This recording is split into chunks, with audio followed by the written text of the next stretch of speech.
Good afternoon, and welcome to the Homeless and Housing Resource Center and the National Family Support Technical Assistance Center's joint presentation, Understanding and Navigating Housing Rights for Families, Part 2. I'm Gail Cormier, the Project Director of NFSTAC. I also want to welcome my partner for today, Jen Elder, the Director of HHRC. Before our speakers introduce themselves, I'd like to go over a few housekeeping items. Today's event is being recorded. The recording, along with the PowerPoint presentation slides and any additional resources, will be sent via email within 14 days to all who have registered. If you have any technical difficulties during this webinar, please type your comments in the Q&A box. We will monitor the box and someone will assist you. We wish to have an engaging session today. Please feel free to type your questions for the presenters in the Q&A box, and if we have time at the end of the presentation, we will ask as many as we can. We'll be watching the chat during the entire presentation and recording your questions to be answered. At the conclusion of the event, we ask that you take some time to complete a short feedback survey. This survey will help us continuously improve our webinars, and it also fulfills our SAMHSA funding obligation to provide them with important data required by our contracts. Please note, all information will be confidential, and we will respect your privacy. We do not offer CEU credits for our webinars, but you will receive a certificate of participation when you complete your survey form. I would like to thank SAMHSA for allowing us to share this information with you today. And again, thank you for joining us. I will now turn it over to the presenters to introduce themselves and to begin our great dialogue. Please enjoy.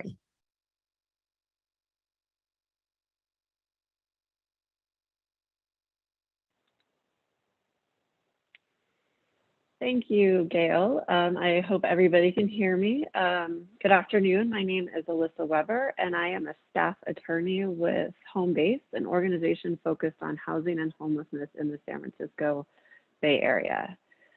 Today, I'm going to cover federal fair housing laws with a particular focus on protections for people with disabilities. So first, let's get started with what are fair housing laws. Fair housing laws were enacted by the federal government in an attempt to eliminate discriminatory barriers to housing. So prior to the 1960s, policies like eminent domain, racial covenants, and redlining intentionally excluded non-white and often non-Christian people from living in certain areas. Fair housing laws, as they exist now, guarantee that everyone has equal access to housing and that people can decide where they want to live. So under these laws, a person cannot be denied housing because of their membership in a protected class. And we'll get into a lot more detail about what that all means in the coming slides. Next slide.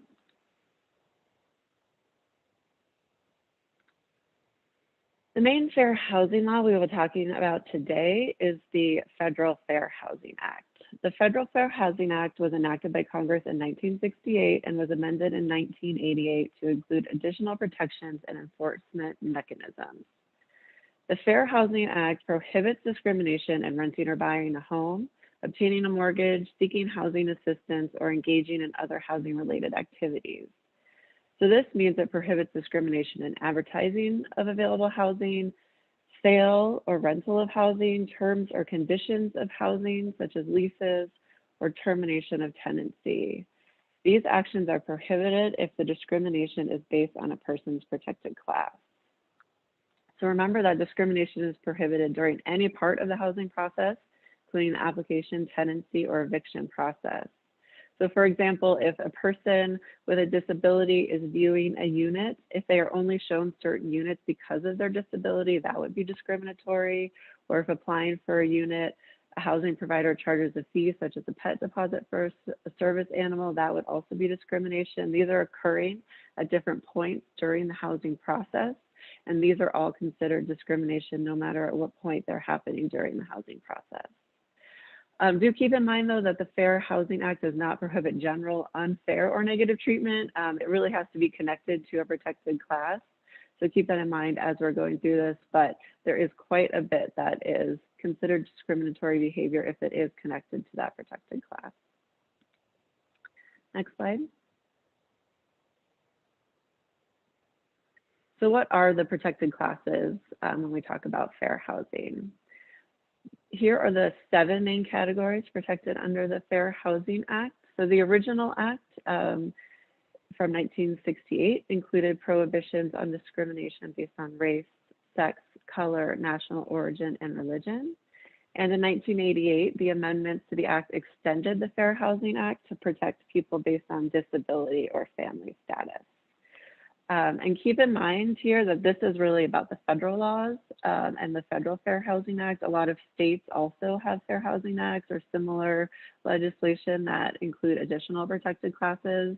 Those might include age, occupation, or immigration status, to name a few.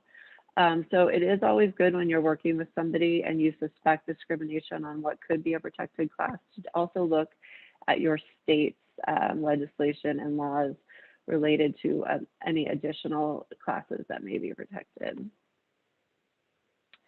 Next slide, please.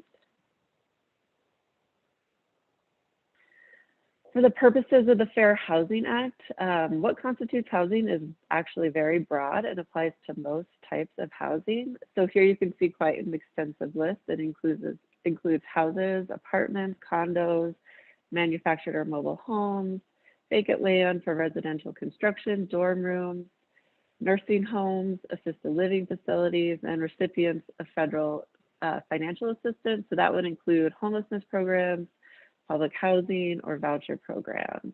There are some exceptions. While this is very broad, there are a few exceptions. So those would include owner-occupied buildings with no more than 4 units, any single family house sold or rented by the owner without the use of an agent, and any housing operated by a religious organization or private club that limits occupancy to its members.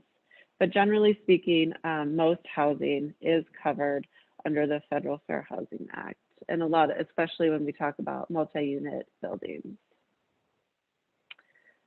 Next slide. Before I kind of get into the more details about protections for people with disabilities, I wanted to touch on protections for families. So who is protected under the class of family status? This would be defined as families with children under the age of 18 who are living with a parent, another person who has legal custody, or someone designated by the parent or custodian with written permission. It also applies to pregnant people and people in the process of securing legal custody of a minor child. So what would constitute discrimination against a family? Refusing to rent to families with children, that is prohibited under the Fair Housing Act. Note this could also extend to a landlord who wants to create a special security deposit for families with children under the assumption that children may damage property more than other occupants. So those are also would be considered discrimination against families, anything like that, any special security deposits or things like that. Evicting a family once a child joins the family, requiring families to live on specific floors or in specific buildings or specific areas. You also can't keep families segregated from one another within a building. We really can't restrict where families live within buildings. And also imposing any restrictive rules about a child's use of a common area. So while there's nothing that requires landlords to provide special facilities or anything like that for children, they cannot restrict the use of those that do exist, facilities and whatnot that do exist, unless they unless there's really reasonable health and safety concerns for doing so. So thinking about pools and things like that, whether or not those could have some restrictions, but generally you can't restrict the use of the facilities. There are 2 exceptions to this when it comes to families. Those would include housing for older people and any reasonable local, state, or federal restrictions on the maximum number of occupants in a unit. And so that would typically HUD follows a 2-person per bedroom as the standard for reasonableness when they're talking about the number of occupants in a unit. So besides that, though, those are the only 2 exceptions for these protections for families. Next slide, thank you. So now turning to protections for people with disabilities. So far, we've been talking about the Federal Fair Housing Act in general, but there are additional protections for people that have disabilities. They are also protected from discrimination by Section 504 of the Rehabilitation Act of 1973 and Title II of the Americans with Disability Act. So often these laws overlap in their coverage, but there are cases where one housing opportunity may be covered by only one of these laws. In a lot of cases, the housing may be subject to 2 or all 3 of these laws. So it's good to know, kind of check in on which may cover the housing that you or somebody you're working with lives in. But generally, most housing of some sort is covered, especially when we're talking about people with disabilities, by one of these 3 laws. So Section 504 of the Rehabilitation Act applies to any program receiving federal funding, including subsidized housing, and the ADA applies to any program or activity provided by a public entity and any services and facilities of public accommodation owned or operated by private entities. Next slide.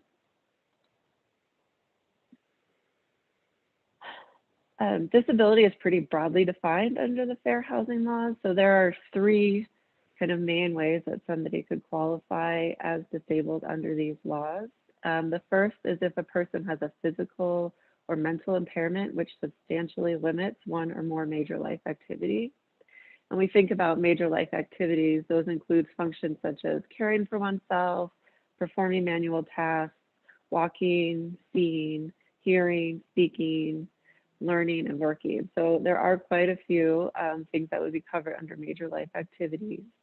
So examples of covered disabilities include chronic mental illness, hearing, mobility, or visual impairments, cancer, AIDS or HIV, mental development challenges, and it also does include alcoholism or past drug use. There is a little bit of a caveat here. So while the Act does protect persons who are recovering from substance abuse, it does not protect people who are currently engaging in the illegal use of controlled substances. Another part of the definition of disability under the Act are having a record of an impairment. So this is somebody who may have a history of or has been misclassified as having a mental or physical impairment. So an example here would be somebody who has a history of hospitalization for mental illness but does not have a current diagnosis. So that person would also qualify as having a disability under the Act. And the third is a little more difficult to understand, but it is regarded as having an impairment even if there is not a disability. So in this case, somebody may have a physical or mental impairment, but it does not substantially limit one or more of their major life activities, but they may be treated by other people as if it does. And so they would qualify as disabled. It also would apply for somebody who does not have a physical or mental impairment, but is treated by another person as having that impairment. So an example here would be somebody who is incorrectly believed to have autism and experiences discrimination as a result. So these people also qualify as disabled under these fair housing laws. The acts do not protect an individual with a disability whose tendency would constitute a direct threat to the health or safety of other individuals or result in substantial physical damage to the property of others, unless those threats can be eliminated or reduced by reasonable accommodations, which we will get to in just a minute. Next slide.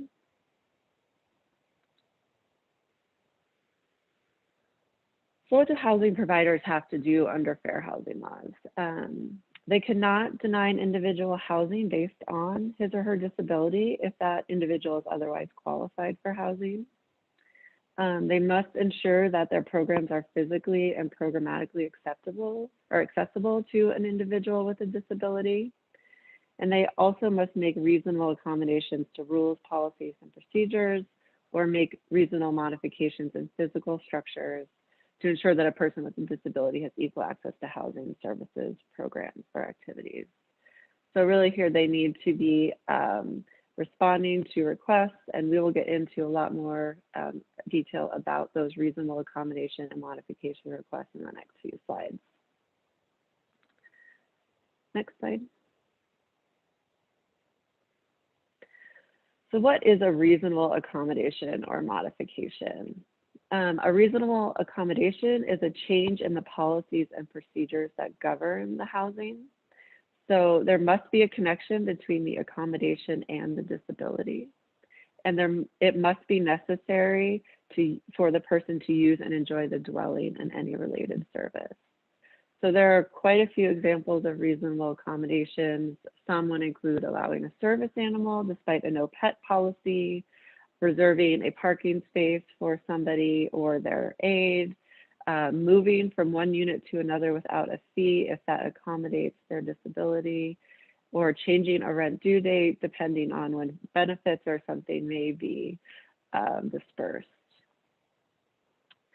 A reasonable modification is a physical change to the interior or to a common space of the housing.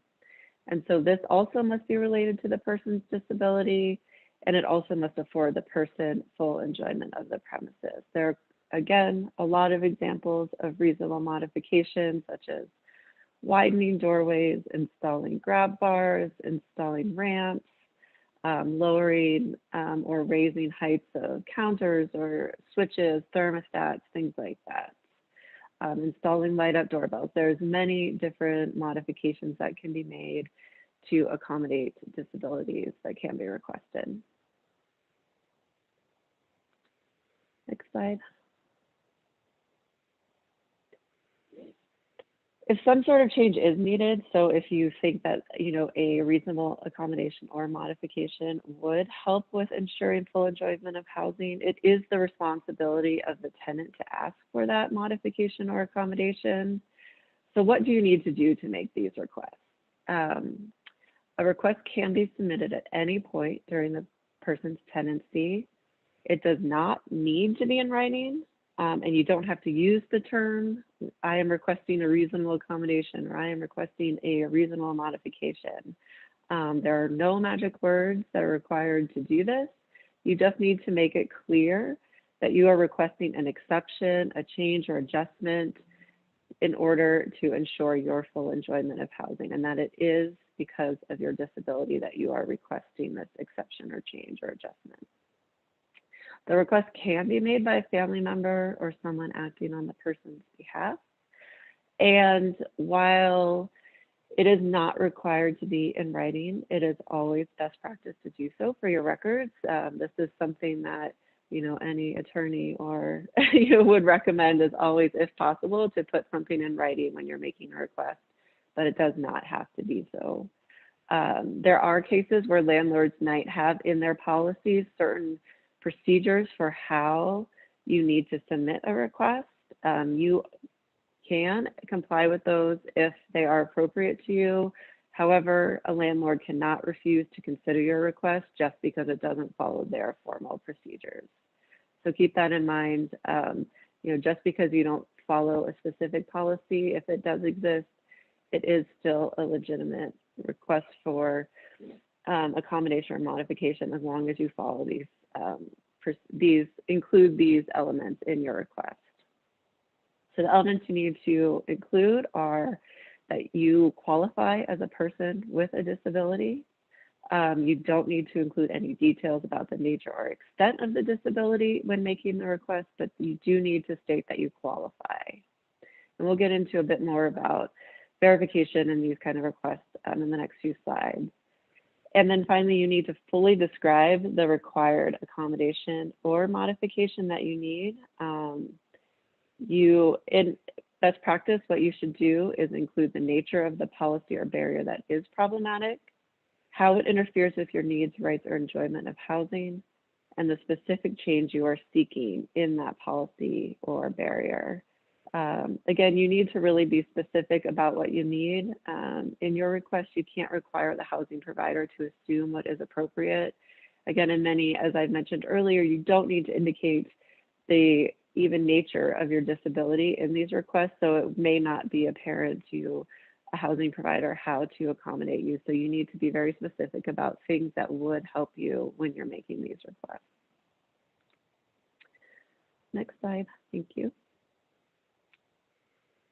So there are certain parameters for you and the housing provider can and cannot do when a request is being made.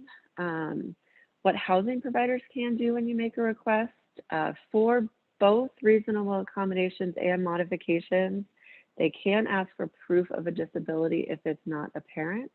And I'll talk about that a little bit more in the next slide. Additionally, for reasonable modifications, there are a few more things that the provider can do. They can require their work be completed in a professional manner, and things such as building permits are obtained for any physical changes that are being made to the structure. They can also require the tenant to pay for the modification.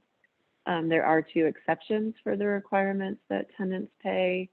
If the building receives federal financial assistance, they can't require the tenant to pay. Or if the building was built for occupancy after 1991 and the modification is covered under new construction requirements. So, you know, in 1991, there were new requirements for buildings that tried to kind of intentionally already accommodate certain disabilities. So if those were not included in the construction, those need to be, those do not need to be covered when a person requests a reasonable modification. What housing providers cannot do, they cannot ask questions about the nature of your disability. They can't ask how long you've had the disability. Are you able to do certain activities on your own? Are you taking medication, or what kinds of medications you're taking to treat your disability? They cannot ask those types of questions about your disability. Also note here that there cannot be fees related to any reasonable accommodation request. And so here, what tenants can do when they're making these requests for both reasonable accommodation and modification, they can ask for more than one. You can ask for a reasonable accommodation and modification, a combination or more than one of each kind. And as I mentioned before, you can ask for them at any point during your occupancy. Next slide. So I did mention that the housing provider can ask you to verify your disability if it is not apparent or obvious. So again, if it is obvious, readily apparent, or otherwise known, they cannot ask for any additional information to verify your disability. If the disability itself is known, but the need for accommodation is not clear, they can ask for information to evaluate that disability-related need. If the disability and need are not known, they can request documentation of the disability and disability-related need. So what does verification really mean here? What you would need is documentation connecting the disability to the reasonable accommodation or modification. This can come from a medical, social service, mental health professional who can confirm the disability and the person's need for accommodation. It is not required to disclose the diagnosis, the nature or extent of the disability. It only really needs to state that the accommodation or modification is related to the disability and necessary for equal enjoyment of housing. And so, for an example, is a person who's losing their sight, may not be able to read written words. So the request can merely state that the person has a disability which necessitates being notified over the phone or in person about important information regarding the housing unit. So they don't actually state what the nature of the disability is, but it does connect the reasonable accommodation to a disability. Next slide. There are a few limits to reasonable accommodations and modifications, and under which they can be legally denied. So if they would cause undue financial or administrative burden, if they would fundamentally alter the provision of housing that is currently being provided by that housing provider.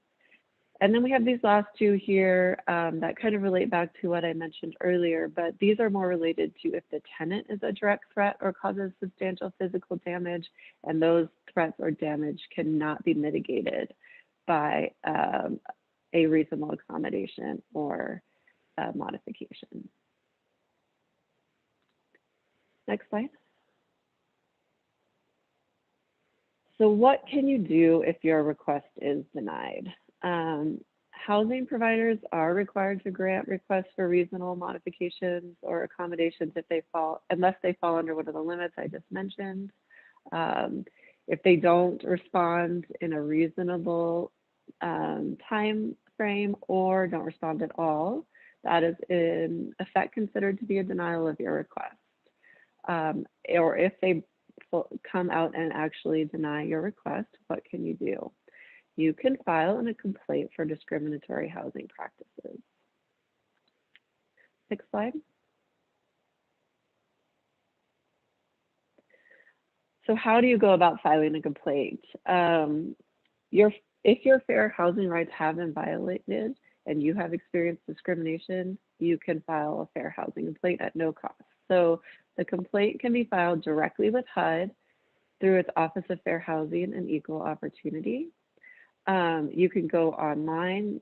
They have an online portal that you can submit your complaint. You can download and email a form. You can call. You can submit a complaint by mail. You can also contact your local Fair Housing and Equal Opportunity Regional Field Office as a resource. The country is divided up into 10 regions, and so there is a regional office that covers all 50 states. There are also agencies that serve certain jurisdictions that participate in HUD's Fair Housing Assistant Program, and they can also assist you. HUD typically can assign an investigation of a complaint to these agencies so they can carry out the investigation of a complaint. As I mentioned, they are geographically based, so not every geographic area in the country has one, but many do. And examples are things like a state or local jurisdiction's fair housing or civil rights office or commission. So you can also contact them. And as you can see on the slide, there are some links here that if you go to the slide, you can link, and this will list out by state locality these offices that you can contact.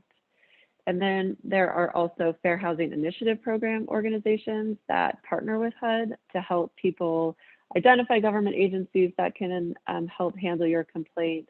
And they can also conduct preliminary investigation of claims. And they are also kind of regionally or jurisdictionally based. So again, this link in this slide would take you to a list of these by state or location.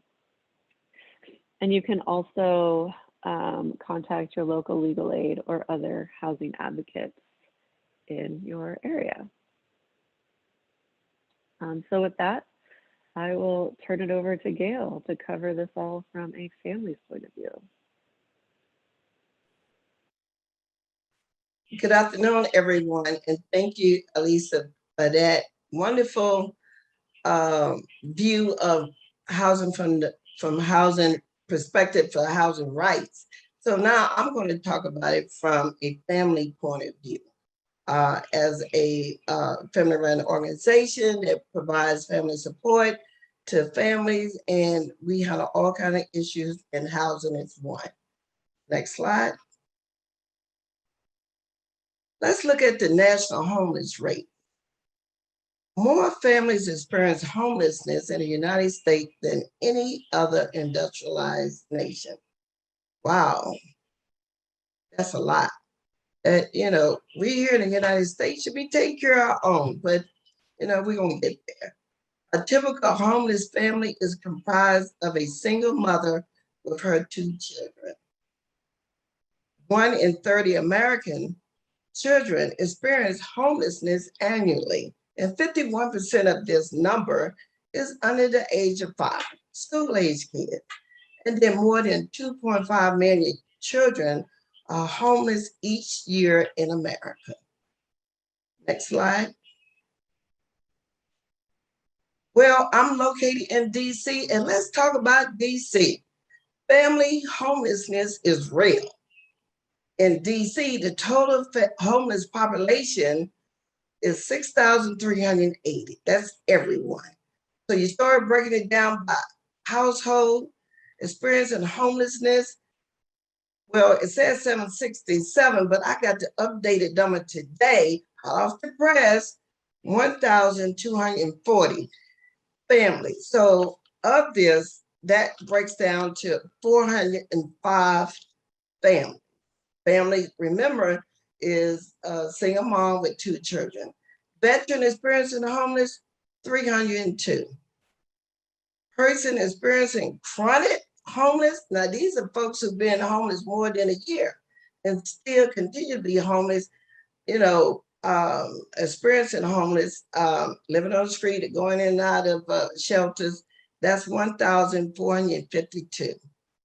Unaccomplished young adults, we call these transition age youth, 18 to 24, 253 are experiencing homelessness.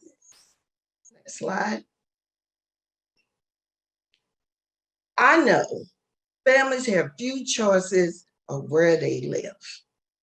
Don't make assumptions about what someone is able to do without asking, because I always say that when I work with a family, I have my staff working with folks, we don't know what their reasoning for being homeless or being at risk for homelessness until we ask a question. We don't make assumptions. And I can tell you one thing, income dictates where a family lives. Let's be real. Every city, I think, major city in this country is experiencing some type of gentrification. So gentrification drives affordable houses out of the reach of families who have fixed income, struggling, and mental health is a barrier. So if you have a parent, you have a mental health substance use problem, or you have a child that has a problem, there's only so many neighborhoods you can be. Everybody want to be in that luxury apartment, upscale neighborhood, but I'm here to tell you, everyone can't do it. And children should play where they live. If I live in a neighborhood, regardless of where that neighborhood is connected, identified, or located, my children should be able to go out there. And we know that's not all the time the case either.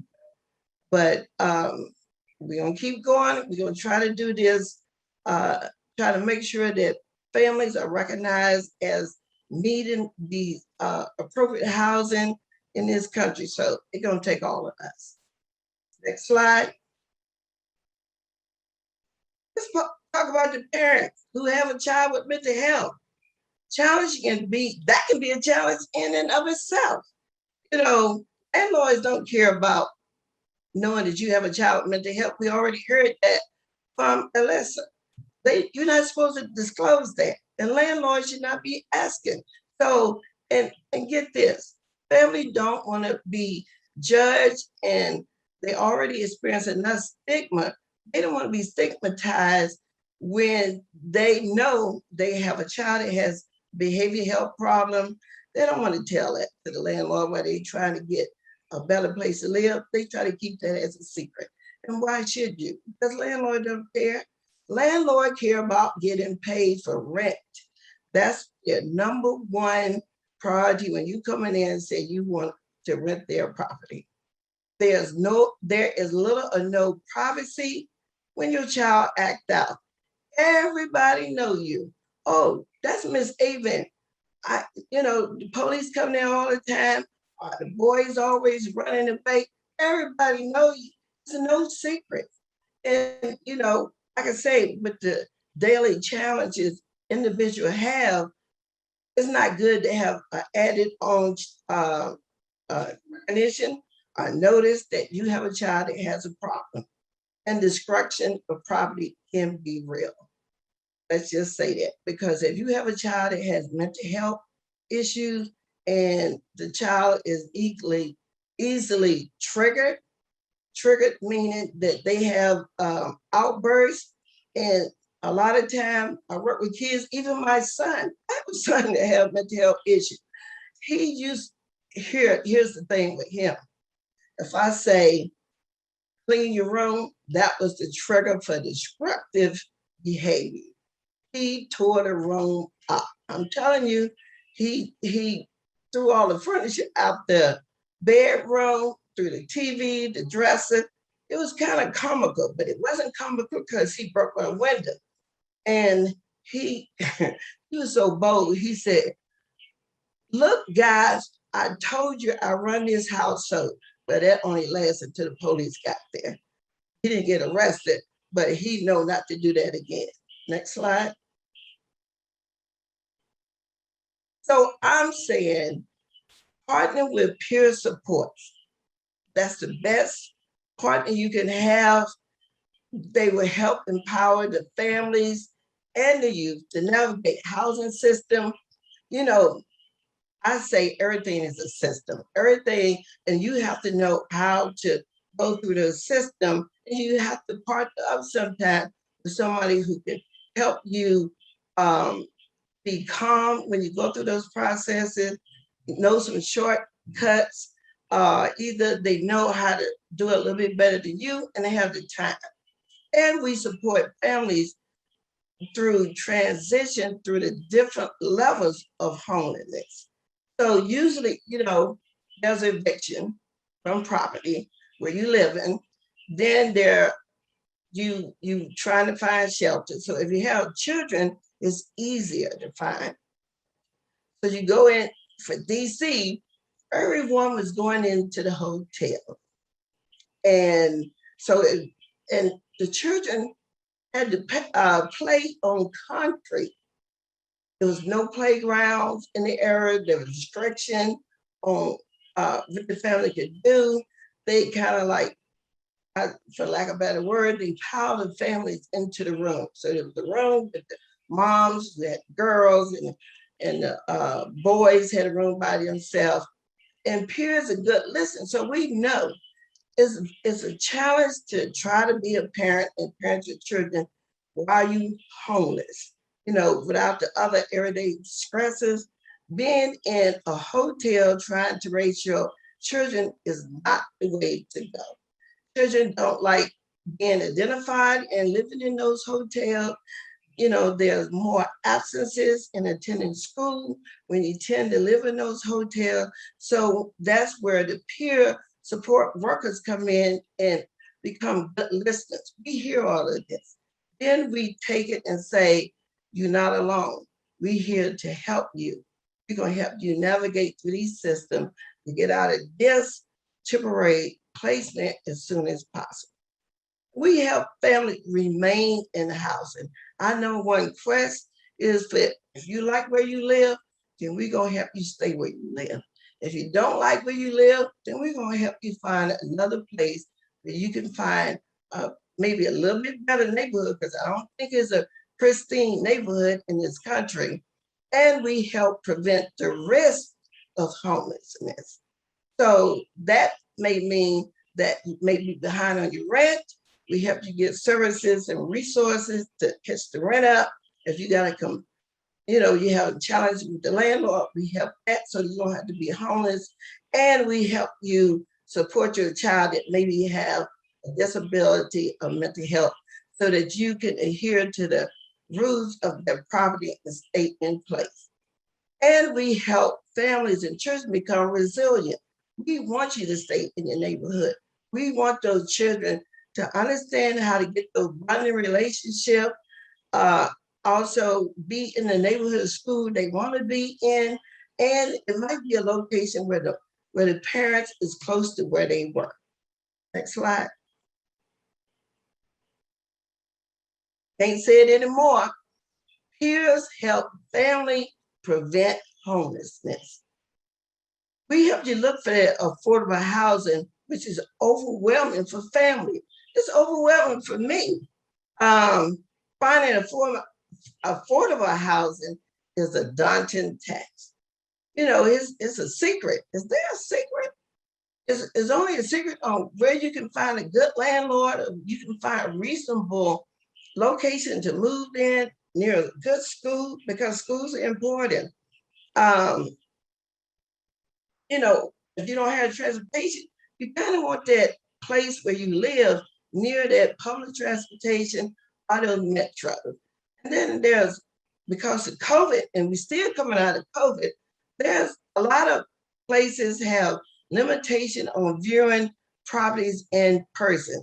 They give you a visual on the internet. And sometimes, here to tell you, look nothing like what they say on the internet. So you have to go out and look at their property in person and make sure not only is this a neighborhood you want to live in, but this is the property you want to live in. And subsidized housing program, very difficult to navigate. I don't know what all programs you have in your state, but here in the DC area, we have what they call housing voucher, and they still have Section 8 certificate. And believe me, there's a lot of paperwork you have to do. So we help the family complete the leasing packages after you find a place, because they have to okay them before they go to the next step. Then they have to get all these folks to sign these signatures on that package, including the landlord, including if you have a housing case manager, if you're in a program, you have a community support worker, they have to sign these packages before it goes to the place where you almost about to move in. And then I encourage you, well, they don't say, well, we can't rent this place. I'm happy you like this place. I'm happy the landlord wants to rent you this place. But you have to go through a final inspection. And believe me, I was working with this lady, and it took her almost 10 months to get into this place. We identified the place sometime in, I would say, June. We was promised she would be in there by August. I'm here to tell you the lady did not get in until early October. But I'm telling you, it's a nice place. It's everything that she wanted. We made sure that we got her in a place that was not only affordable, but it was free of housing code violation. And that's very important. You don't want to go in substandard housing.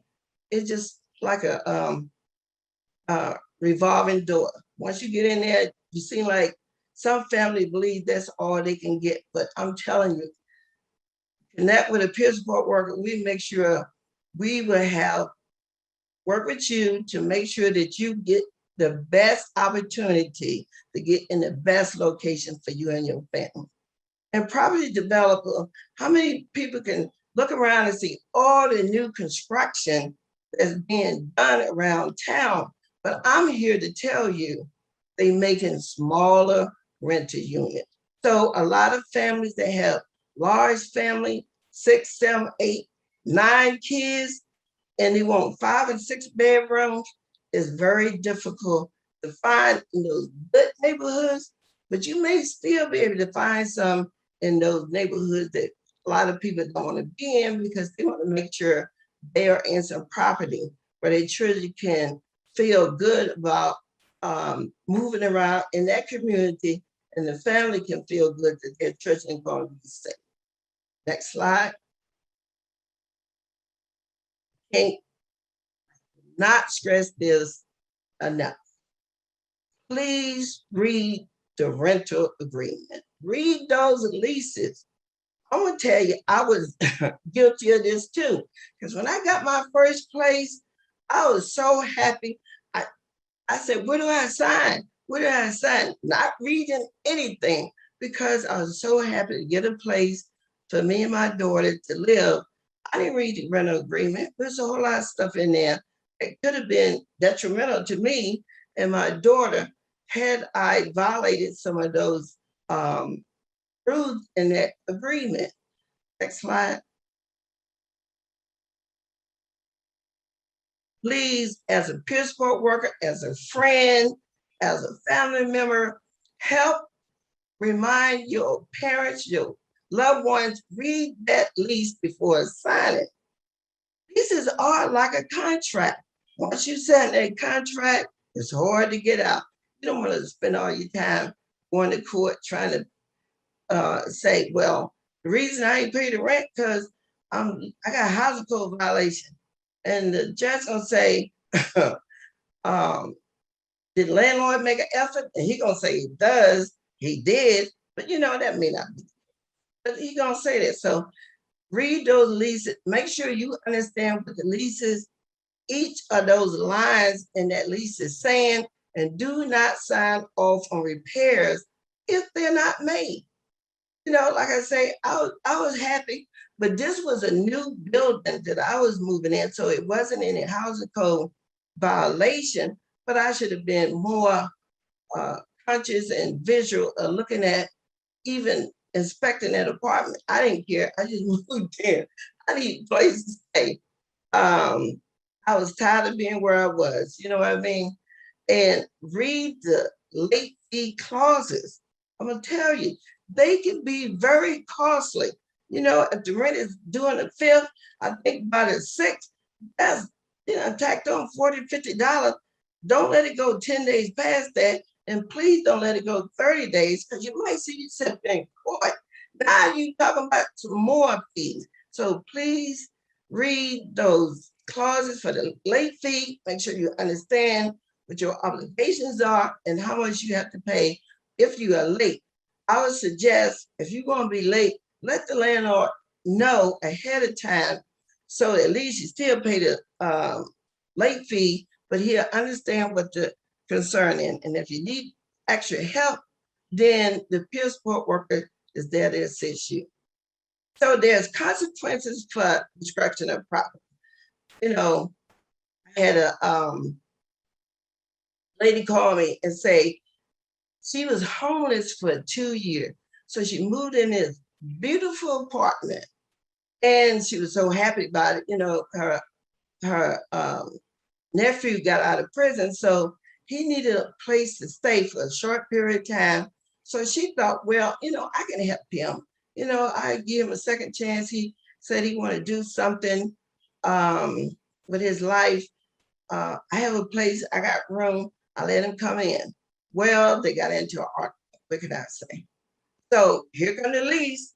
They had in the lease agreement about how long a visiting family member could stay, how the family member has to adhere to all the rules like the tenant. And because it happened twice, they was giving her a notice to quit or cure. So a notice to quit or cure means you have to quit whatever the violation of the lease they say you were doing, and cure means that they want to know that this is not going to happen again. Otherwise, you're going to. So, and if you think that you can have a bad rental history with one landlord or property owner, and that's going to be forgiven if you go somewhere else, no. They have a rental history bureau where landlords can check to see what is your behavior as a tenant, what is your tendency to pay your rent on time, have the landlord take you to court. So that will follow you. But if you have a peer support worker, we can work around that because we would say, we are here, we can help. And we also can explain a way if there's a legitimate reason, there's documentation that we can present to the new landlord, we can present it to mitigate that history and maybe give her a good reason why you feel behind, like COVID. That's a good reason. Next slide. Ain't stress enough. Carefully review those rental agreements. Don't be all happy like me. Just signing the paper. They put the paper down. They wouldn't. I think I might have snatched the paper out of hand because I was so happy in getting a place for the first time in my life. I didn't care. I just wanted a place to call my own. And that's not, there's nothing wrong with that. It just say, we human beings. So repairs should be completed before you move in. That's number one. Ask question of the rental agent or your peer support worker. The rental agent give you some answers because this is what I want to do. I want to ask the rental agent question because if something happened later, I would say, didn't you remember? But you may not remember. But I asked you this question, you gave me a different answer. Why are you saying something different? It's always good to take that leap of faith and ask questions so that you can understand. But it's good that if you have a peer support worker, we would explain it to you, but we would support you in saying, ask the question yourself so that you can get the answer. And I'm gonna tell you, quiet enjoyment clauses benefit the landlord, not the tenant. You think, oh, quiet enjoyment, that means everybody gonna be quiet in here. No, the landlord wants you to be quiet. And they are enforcing those clauses in those new constructive buildings. They're very nice building. They have a lot of amenities in there. And the landlord used this clause to try to inadvertently discriminate, I'm gonna use the word, discriminate against you because you may have a child that has mental health issue. You may have mental health issue. There may be some anger management issues with the entire family, and they're going to enforce this, attempt to enforce this clause to keep people out, ordinary people, who don't have a problem, who don't have a challenge. Life ain't perfect for anyone. Everybody just trying to live. Next slide. So here's a strategy that I have been working with a property owner here in DC, and maybe this can help you guys with supporting families. So I contacted this person who owns a lot of property in DC. I said, I want to partner. He said, how that's gonna look? And why should I partner with you? I said, because we have peers, we have an organization where we work with families. A lot of our families and our staff been in the same situation and heard all the talk when it comes to how we show up in the community because we have children that have special needs or we have special needs ourselves. So peers can be that mediator and the voice between you and management. So we educated the property owner on the benefits of having a peer. This is what I said to him. I said, if you allow us to come into the property, we ain't gonna charge you no money. So we have ways to compensate for our time that we work with families. I want to lease information that says, if you have a problem, because a lot of people don't like venturing out the neighborhood. We learned that because we're in a public house and we've been here 18 years, and we know that families in communities really like having services in that community where they live. So that's why we located where we are. So we created a one-pager on our services, and we said, just place the flyer wherever you place your rental information and let the family pick and choose what they want. Because we're not gonna force anyone to work with us, take our information, just have it there. And so we can help the families become leaders in a community. Because every family that live in a community, by choice or not, really want to be part of that community. And to me, what better way to demonstrate that communities can be safe, that everyone is not looking to commit a violent crime. Children deserve a place to play where they live. And one example was apartment captains. So a building could have a person there that kind of looks out, not being Mr. Nosy, not taking no action into their hand, not deputizing himself to say, oh, I'm going to investigate this. No, just being there to say, have a point person to say, if there's problems in this building, then have this person communicated to the management company, and the management, then that person can work through that concern till it is addressed. Sometimes it's better to have one person talking at you than having a lot of people being, upset that things are not going as fast as they want, in the way they want, and because we want parents to understand how to be less stressed in the community. It helps better parenting. You can parent in calm, not in anger, anxiety. We want to reduce child protective services coming in those communities because we're going to be there to help the parent understand you're doing a good job. Give them some affirmation on the good job they're doing, and they'll be encouraged to do even better. And encourage the property owner to create spaces on their property, in their property, where children can go for homework assistance. Because we did that with one property.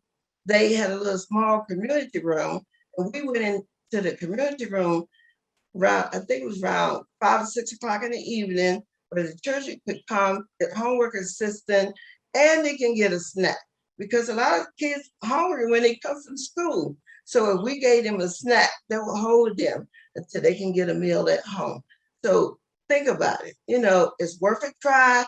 We're still working on it here, but we do have our one pager in the property rental office, and people have been calling. So, everyone is looking for better ways to keep families in place and reduce these numbers for homelessness and for those families to be at risk of homelessness. So thank you for the opportunity to speak to you. And Gail, thank you very much. And Alyssa, thank you too. And what Gail is talking about is one of the many examples across the country of how a family-run organization with family peer specialists really can work to help support the families in the homes that they have and help negotiate with the lawyers and the landlords to actually stay in the homes and secure the housing for individual families. So Gail, your organization does great. And I would like to suggest everyone look in your own states, because there are many family-run organizations in your own home states that do the same type of work for homeless families. I want to thank our presenters again for today, and thank you everyone for your participation. Special thanks to NFSTAC and the HHRC staff for helping us run today's event smoothly. Our contact information is on the final slide. If you need to contact us with anything or any other questions or thoughts, feel free. Also, we did recognize that several of you had questions that were asked in the Q&A. Those will be, your answers will be posted in a short FAQ doc once our experts give us the answers for you. We now have a request for you. As I mentioned at the top of the event, once Zoom closes, you will be automatically directed to a survey. Please take the time to fill it out. This will help us improve our events and fulfill our SAMHSA obligations. The survey link is also available in our chat box and will also be available in the email you receive after this presentation. And once you fill out the survey, you will get a certificate of participation. So thank you for joining us, and I really appreciate it. Bye-bye now.